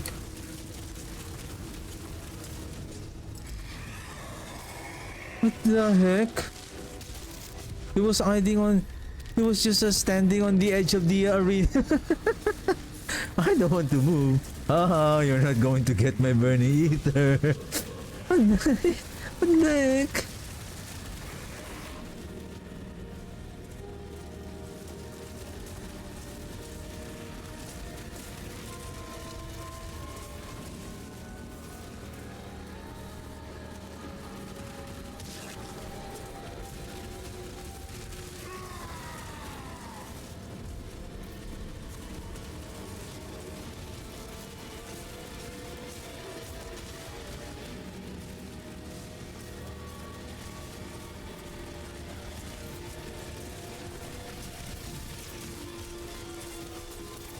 Oh, I'm going to lose the days.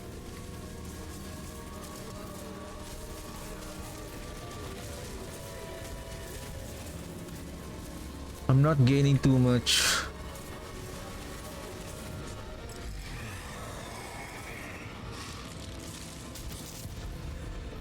I'm not gaining too much overpower stack sometimes.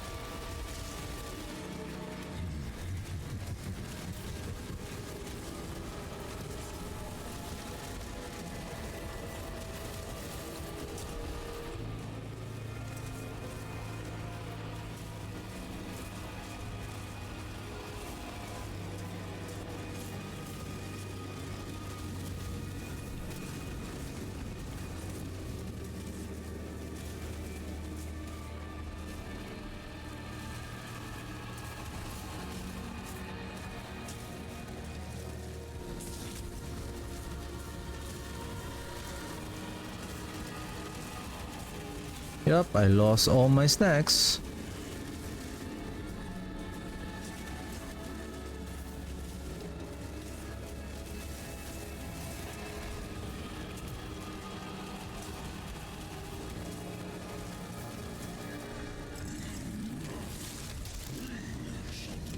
Oh, I didn't even manage to reach 400.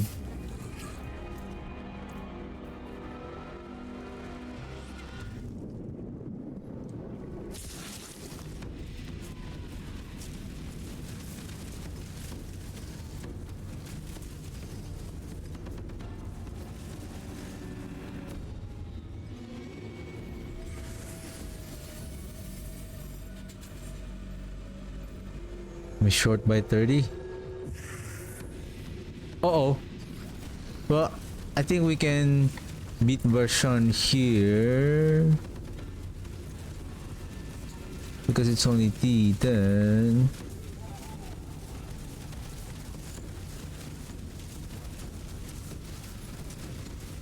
As long as we don't die. Nice. And we're getting poisoned. Or damage over time. That's it! No! Man! No drop! Bashan is a scam. He's a scam. He's a scam.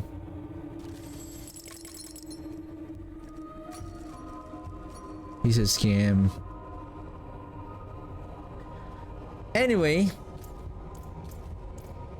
So developers update tomorrow. So I'm going to check out the patch notes prior to the stream tomorrow, and then we're gonna go over and I'm gonna discuss all of the good things and the bad things that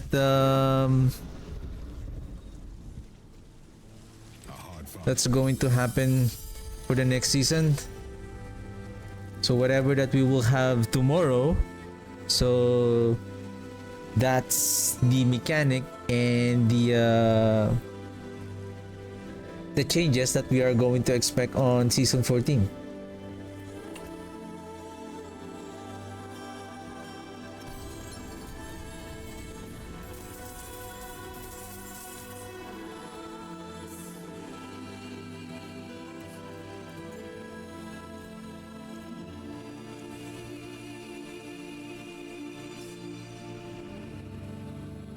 Oh shoot.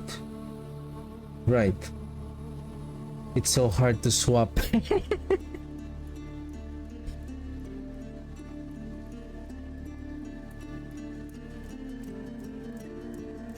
That's why. What is on my amulet?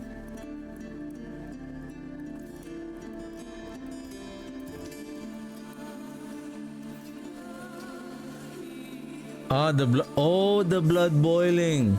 Makes sense why we lost the overpowers. We're losing the overpower stack. We're not gaining much of the overpower stack. But anyway.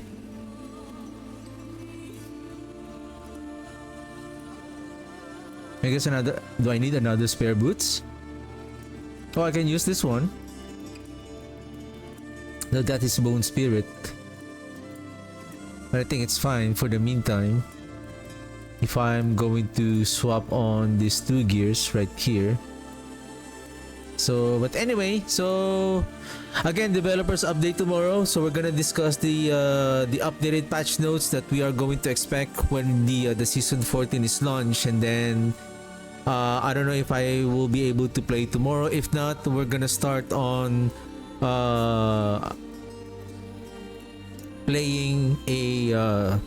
practicing the leveling. Either probably I can do it tomorrow if I have the time, but I want to really go over with the changes tomorrow.